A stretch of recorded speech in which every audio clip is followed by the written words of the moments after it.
Hello, my name is Yudi, and this is the Yudi Factor, a program that understands that knowledge is power. And therefore, week after week, we discuss issues and empower you with information to enable you make informed choices, especially when you factor in something you heard on the Yudi Factor into your situation. Recently, the word recession crept into the lexicon of Nigerians. With the word recession, so many seminars have been going on. Wealth creation platform, wealth creation hub, how to thrive in an economy like this. So today, we have a guest who will be talking to us on how to create wealth. What is wealth creation and how do you create wealth? What are the processes and the steps to take to create wealth? Well, we all want to be self-sufficient, create wealth and leave something for the coming generation. Our guest today is the senior pastor, KICC, Pastor Matthew Ashimolowo. He is the CEO, Meridian Properties, CEO, Meridian Farms. He's the CEO, KICC TV, London. He is the president, KICC Worldwide, and also the chancellor of King's University, Odiomo. And the university took off with about 95 students, and all of them are on scholarship. He also has a foundation where he caters for 10,000 widows every January. Well, how does he do this? Today he's going to empower us with information on how to create wealth and much more.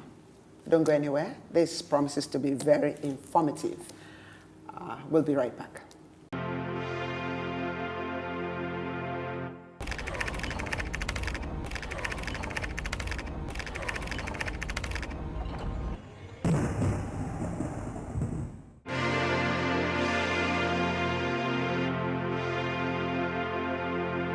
You're welcome back. Pastor, I'm honored. Sorry we kept you waiting. First and foremost, before we go into our topic for today, Pastor, how do you manage all this? And then I forgot to add that you speak all over the world, all from cities to cities, from continents to continents. You are invited to speak. How do you cope with all this? Well, I guess part of living in the 21st century is to learn how to multitask. One of the things I've learned to do is anything I'm doing, I try to ensure it has impact on maybe what will happen in the next 1 month, 6 months, 1 year. For example, as a speaker, when I'm preparing my notes, I see it as a chapter of a book. Okay. I see it as a speech for the immediate audience. I see it as a speech for a TV program. I see it as material on a CD and on a DVD.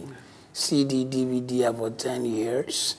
The immediate audience, they've heard it, some would forget, retain 10%. Books are forever. So in one life span and in one opportunity of preparing a teaching, I have tried to touch several people. So those kind of things help sometimes when you learn to multitask. And then I also forgot to add that you've written close to 100 books. Yeah, something like that. So, Pastor, why wealth creation? Well, firstly, wealth in itself is learning to keep residual incomes. In other words, any attempt you make to not spend everything you have, to not use everything you have, is in itself a process of wealth creation. You may not call it that, but if you have, even if it's just a savings account, you are already in the process. So wealth is learning to not use everything because of 1, rainy days, 2, coming generation, 3, the yearning years. Because life is divided into 3. Learning, earning, and yearning. Learning, earning and yearning. Pastor, could you explain? 0 to 30 years of life. You spend most of that time learning. You go from nursery to primary to this and that. Let's just say like today, by the time you're 24, probably you have a master's, something like that. So the first part of your life you're spending learning. Not that not that you stop learning, but then after the learning years, you start earning. So wealth creation is better during your earning years, so that you are preparing and leaving something for the evening of life. So the evening of life is the yearning years when you want to do, but your body is telling a different story. Your strength is gone, and in fact, in today's world of work, new words have come in, just like you said, recession came into Nigeria. New words have come into the world of work. Words like downsizing, outsourcing, right sizing, early retirement. So in the past, people just if I just stay in the same place at 65, I'll retire. Nowadays, a good number of places don't wait until you're 65. Some people are given early retirement at 40, 50. So if you don't have a plan, then you find yourself caught in the web. Particularly, if you don't have enough residual income to stay at least 3 months without a job and live comfortably, then you're poor. You're poor. Before we go into wealth creation, Pastor, what's the difference between wealth and rich? Riches have to do with when a person amasses certain kinds of income or money. When you have, say, money, you are said to be rich. But wealth has several attenuating meanings and things that are connected to it. Wealth has to do with, shall I say, 4 or 5 F's. 1, family. Having a good family is wealth in itself. 2, fitness. Having good health is wealth. 3, future. Having a future is wealth. Then 4, having faith in someone beyond you is wealth in itself. So wealth is the accumulation of all these various things that bring value and meaning to life. But then not only you bringing it in, remember I said one of the F's is future. Yes. A good wealth creator must think multi-generationally, so that you are not just meeting your need. If you are only able to take care of your immediate need and that's all, then you are not creating wealth. Why create wealth? You create wealth for several reasons. Firstly, number 1, in order to take care of your own immediate need. Number 2, in order to touch lives. You see, if it is all about you, you pay your bills, you are happy, then you are not creating wealth. But if it is also about taking care of the future of your children, if you have children, or even grandchildren, if I may quote the Bible here, because when the Bible will talk about creating wealth, it didn't say to leave an inheritance for your children. It says to leave it for your grandchildren. In other words, you should skip one generation in your thinking. You should think generationally and go even up to 2, 3 generations so that there's something there for them. You create wealth to take care of the coming generation. The coming generation also take the baton from you.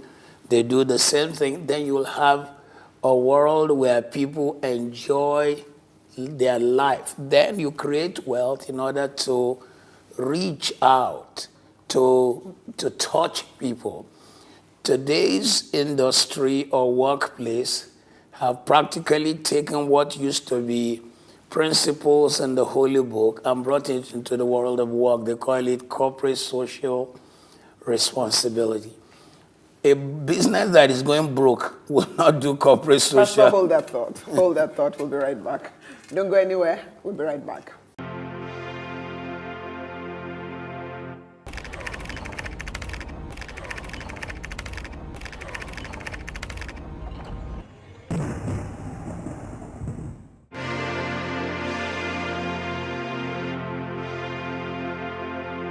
You're welcome back. If you're just joining us, we were talking about wealth creation.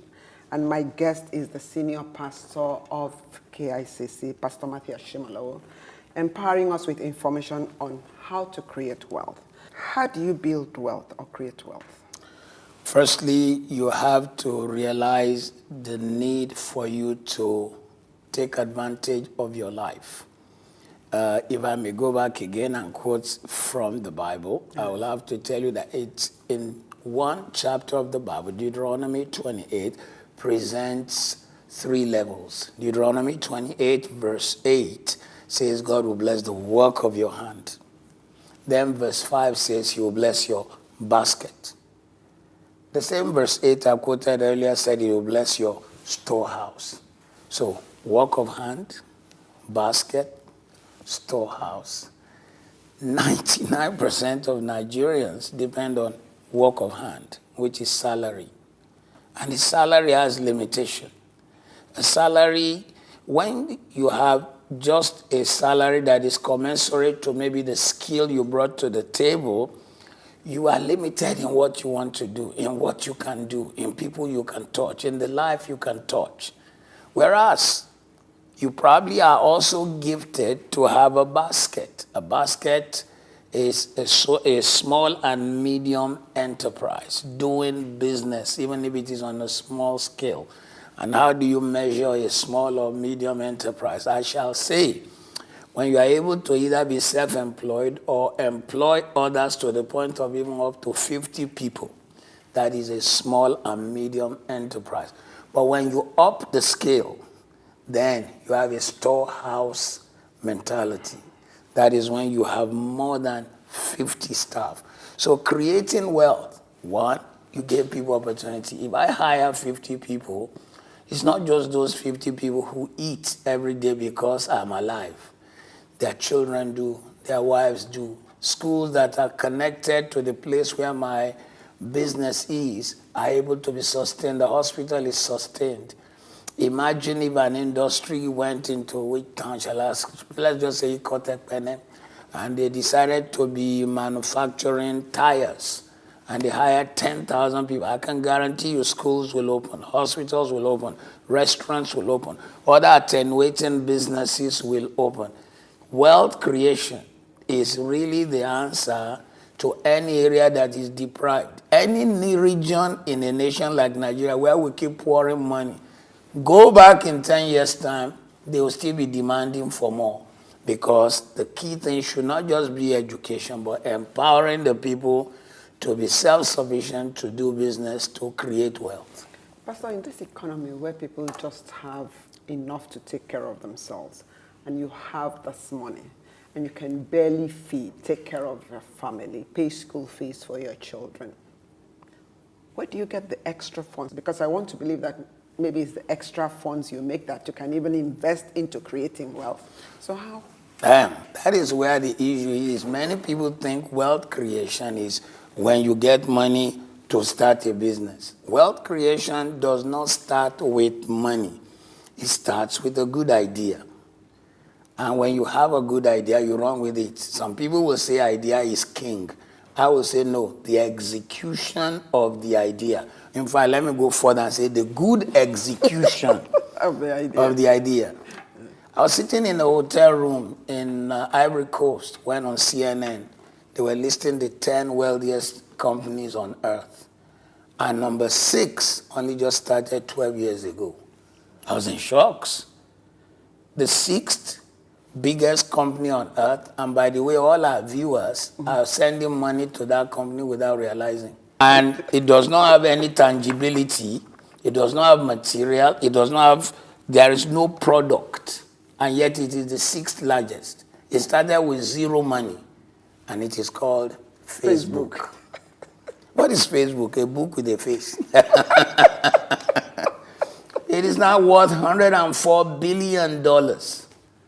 Just a simple idea, no cash involved.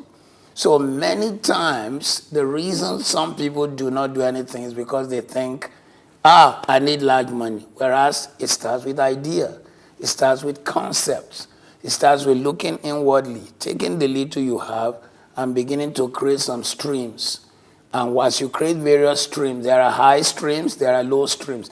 That is why money is called currency, because it flows. There's low current, there's high current, and there's no current. challenge oftentimes that people are thinking money equals to the creation of wealth, and it's not so. You may just find that somebody is watching who is the best cook when it comes to afang soup or various Cross River / Akwa Ibom soup. And they've never written a book, they've never presented, they don't know how to even turn themselves to caterers on this. And there may be people looking. I live in the United Kingdom, and there was a time when suddenly offices realized that they have a lot of Africans working in their offices, so they decided this Christmas we shall have African meals along with our Christmas meals, not just English meals. And they went on the net to look for African restaurants. They could only find one. All others, while they have their places all over, they never thought they had something that could be marketed around the world. Once you don't believe in your own product, the world will not believe in it. So it doesn't start with money. It starts with ideas and then running with the idea. Of course, there are areas where then when we say wealth creation, it's in levels. If you now want to go from the minimal to the highest level, then that's when we begin to talk of different things. Somebody out there says, okay, Pastor, everything you've said is fantastic. Take an idea, for instance. What are the steps I can take to create?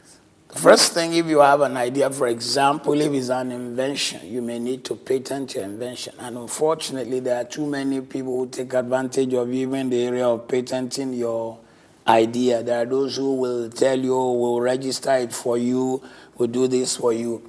And they now take it from you, they take money from you, and sometimes you find your idea somewhere else. But what you could do if you want to start, it depends on the first idea that came up in your mind. I was speaking in one of the wealth creation platforms in Abuja, and I told them I had this list of 300 businesses you could do. And if you want to give them a blog site, they can find it there to download, yes, to visit. And I just picked one. Here is a crowd of 7,000 young people. And the one I picked was building an aquarium. And I said, who here is into aquarium business? Not one. Now, can you imagine Abuja? There are guys who want massive aquarium in their house with assorted fishes to decorate their house. Not one person thought about building an aquarium. I mean, the challenge we have in Nigeria is copy. We like to copy what somebody else has done. Somebody's making money, you think you should. When tie and dye became big in Nigeria, oh boy. I mean, everyone was into tying and dyeing. Now Ankara is making waves in Nigeria, oh boy. You know. Pastor, hold that thought. Hold that thought. Don't go anywhere. We'll be right back.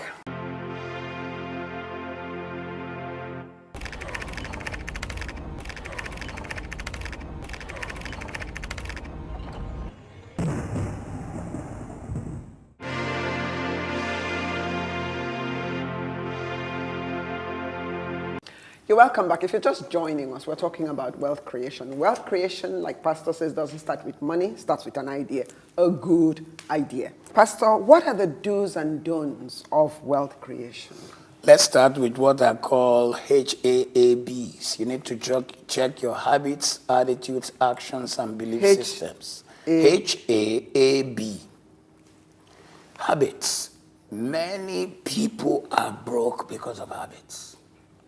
Not because money have not gone through their hands.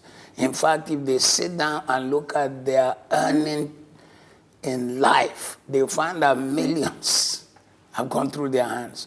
But they formed certain habits that frittered away the money. And they wonder, where is all this money? You cannot have a money-goggling habit and create wealth. For example, I mean, one Nigerian musician said, if he gets $1 million, you change it to Naira, and the first thing is a Hummer. You know? But you see, that suggests to you the mentality of the Nigerian young person who thinks that's the first thing. While the wealthiest people on earth, they take time before they change their cars. For a long time, until probably recently, The wealthiest man on earth, Bill Gates, was still driving a 1999 Porsche. And we had this young man come here, Zuckerberg came here, and was going around in his jeans and T-shirt, and he came unannounced. Can you imagine anyone of the magnitude of his wealth in our nation act that way? So habits. Then number 2 is attitude. Your attitude, not your aptitude, determines your altitude. Nigerians get late to work. You give them a job, they don't do it well. You talk to them, you correct them, they have an attitude. They have an attitude towards other people's business. And research has shown that even if you work for somebody else, you must behave like it's your personal business in order for you to have that attitude when you start yours. My father-in-law was a furniture maker and a pastor before he finally became full-time pastor. In the days when he was a furniture maker, he had people coming to apprentice under him. One of the apprentices was always not committing himself. And when his fellow apprentices will ask him, he will say, I'm reserving my energy for when I start my own business. And I tell you, the guy is now over 70, he's still in reserve. Trying to start his own He's business. still in reserve. His body, his mind is still in reserve. It has been found that while Nigerian employment law or global employment law says that you should not work for more than 40 to 45 hours a week, millionaires, real dollar millionaires, work for no less than 59. You never meet a person who creates wealth, who sleeps and sleeps and sleeps. Attitude. Then actions. Your actions are already predetermining if you would create wealth or not. Then the last is belief system. When we talk belief system, it's 2 ways. Number 1, you must believe in God, believe in the fact that he gave you life and he can breathe on what you do and bless you. Then number 2, belief has to do with believing in yourself. Believing in oneself is not self-adulation, neither is it self-idolatry. It is having confidence in who you are. And I travel a lot, particularly Europe and Africa. And I can guarantee you that I have never met confident blacks like Nigerians. So we are potentially people who should make it. In fact, the biggest challenge Nigerians face in South Africa, Botswana, Swaziland is not 419 like they make us believe when they report here. It is the fact that a Nigerian enters a neighborhood where everybody is saying there's nothing. Before you know, he's opened the shop. Everybody is buying from him. That is the kind of belief system that makes things work for a person. I went to preach in Democratic Republic of Congo. I was told that the whole electronic business there is in the hand of Nigeria. I said, I can trust, and I know which people. So habits, attitudes, actions, and belief systems, they help. It isn't the capital.